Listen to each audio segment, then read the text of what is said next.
Fans have been looking forward to seeing Tyson Fury face Oleksandr Usyk, but with Tyson Fury pulling out, Oleksandr has exposed Tyson for faking an injury to avoid fighting him. It turns out that Tyson suffered an injury while sparring, and he has to pull out of his scheduled fight with Usyk due to a cut over his eye. Queensberry Promotions commented on the matter by stating, "Whilst this is still breaking news, it is clearly a massive disappointment after the work that has been done by so many people to finally deliver this historic event to the world. Once the doctors have appraised Tyson's eye, we will have a better idea of the period of recovery needed. Once known, we'll work diligently with all the stakeholders and the Kingdom of Saudi Arabia to reschedule this fight as soon as possible, and will of course keep everyone updated with developments." News quickly got around on social media, and plenty of pros have their fair share of things to say about the matter. True Geordie couldn't believe the news, and he stated, "Unbelievable. Ngannou bashed Fury up and he backed out the first date. Then rumors he's getting smashed in training. Now this? Second time he's postponed, for fuck's sake." Footage of the hit that cut Tyson Fury was leaked online.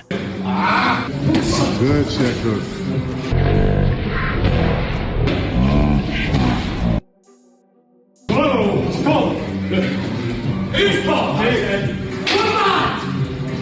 Sean Porter claims that he knew something like this would happen all along, as he stated, "I told y'all we wouldn't see Fury Usyk." Francis Ngannou's already trying to capitalize on the postponement, and he wants his shot for the title. Francis stated, "So, me and Joshua for the undisputed title March 8th? Tyson Fury claims that Oleksandr was in for a world of hurt if the fight was to go on, but he promised fans that he would reschedule." Tyson stated, "Can't help getting injured in sparring, but what I can say is Usyk was in trouble. I am in fantastic shape. I will reschedule as soon as I can. 2024 is a massive year for Team GK." Tyson Fury also released another statement to make it clear how disappointed he is that the fight can't happen now. Tyson stated, "I am absolutely devastated after preparing for this fight for so long and being in such superb condition. I feel bad for everyone involved in this huge event, and I will work diligently towards the rescheduled date once the eye has healed. I could only apologize to everyone affected, including my own team, Team Usyk, the undercard fighters, partners, and fans, as well as our hosts and my friends in Saudi Arabia." Dan Rafael got to put his 2 cents in on the postponement as well. It was a gutting one. Well, first off, Lewis, I'm not delighted to be speaking to you about this topic either. So on that situation, look, it's a huge disappointment. I mean, I think the whole boxing world has waited very patiently for a long time to see an undisputed heavyweight champion. And we got over the hurdles of there being problems of it not getting made in April of last year, them finally taking care of their business. You know, obviously they both had their interim fights. Usyk, took care of his business with Dubois. There was some controversy with the phantom low blow. Then we had Fury go through his scenario with Francis Ngannou and almost lose and get knocked down and come out of that fight with his reputation a little bit beat up because he looked so bad, and a lot of people thought that he didn't win. In the end, though, that fight had been signed, it's announced, and everybody's ready for the fight. It's in 2 weeks. I mean, this was probably the last week of Fury sparring. I mean, most guys, when they get ready for major fights, don't spar the week of the fight. So you got to figure this was the last, I don't know if I won't say it's the last rounds or the last session, but close to it anyway. And it happens. I mean, it's unfortunate. I saw the photograph that the Tyson Fury team put out. So, I guess that's evidence. I don't doubt it happened. I mean, I think that Fury was taking this fight very seriously just based on the fact there'd been a complete shutdown of all of his social media. Hasn't done a lot of interviews. Frankly, it's been not a big promotion because the guys have been doing their thing. They haven't been doing a lot of interviews. There's been no photos from the camp. So on the one hand, it's disappointing for the folks in our business, but from their point of view, they clearly were locked down on this fight. And you just got to feel terrible for everybody involved. The Fury people, The Usyk people. Lennox Lewis noticed that the location of the cut is the exact same spot that he had been cut in a previous fight, and he stated, "Tough break for Tyson Fury. This cut is in the same area as the one he got in the Wallen fight. He's probably gonna need about 6 stitches and 3 months to heal." The saga continues. Oladipo didn't seem too surprised by the cut, and he thinks this might be the end of Tyson Fury. So who out there is he for? Who's out there for him to fight? Could it be AJ if AJ gets past Ngannou? I'm not sure. I think we'll still see him in the ring, but it wouldn't shock me if Fury comes out and says, "You know what, I've had enough. See you later, folks. Cheerio." Wouldn't shock me. Yeah, but there's so much money, Eddie. We know how boxing works. When there's money, these fights tend to happen. We're talking 50 million or 100 million pound fight here. Yeah, no, you're right. 50 million each.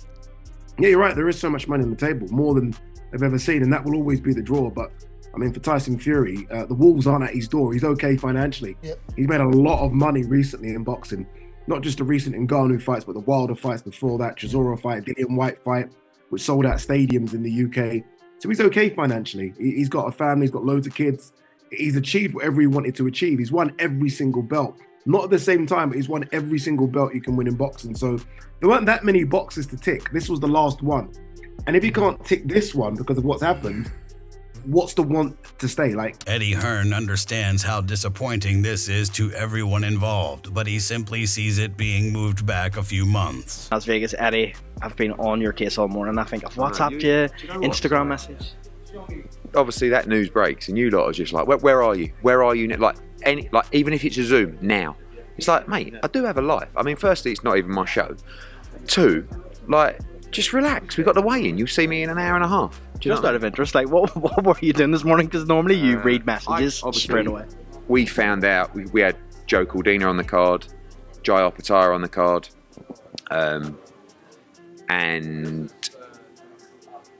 we found out, obviously, a little bit before. According to Boxing News, Oleksandr's team is already trying to set something up with other fighters, and a page on X posted, Oleksandr Usyk's team are now looking to fight IBF mandatory challenger Filip Ergovitz next, after Tyson Fury pulled out of the undisputed title fight on February 17th. David Hay says that he can relate to how Tyson Fury could be feeling right now, and David stated, "Fury suffers a cut a couple of weeks before the fight. I know that pain all so well. In 2013, when I was scheduled to fight Tyson Fury, I suffered a cut. And oh, did I not hear the end of it from him. I actually remember at the time thinking, I hope one day before one of his big fights he has to suffer this. He's been that much of a dick about it, and here we are. But I don't feel that good about it at all." His Excellency actually took to his own social media to confirm the statement by stating, "In light of Tyson Fury's unexpected injury, we're sending our best wishes for his swift and full recovery. As a result, the eagerly awaited Ring of Fire Heavyweight Championship will be rescheduled. Not to worry, your ticket refunds are on us. Stay tuned for further updates, and thank you for your understanding and support." Oleksandr's promoter has had quite a bit to say about the matter, and he even responded straight to Tyson as he stated, "Wish you the soonest recovery. God sent you a sign. Think of retirement, brother." Another post by Usyk's promoter showed that Usyk is still continuing his training no matter what. Michael Benson posted, Oleksandr Usyk reacting to the Tyson Fury fight being postponed by continuing with his sparring today. As for Usyk's manager, Aegis Klimas, he stated, "When the news was brought to Oleksandr, he just smiled. That's all he did. He's too mentally strong to break." On top of that, he had quite a bit to say about Tyson Fury directly, and he stated, "Fury is a fucking coward who will do anything not to face Usyk, and he asked his bitch to hit him with a frying pan in his brow. You can quote me word for word on that." If you enjoyed this video, make sure to subscribe and check out some of our other videos on the screen right now.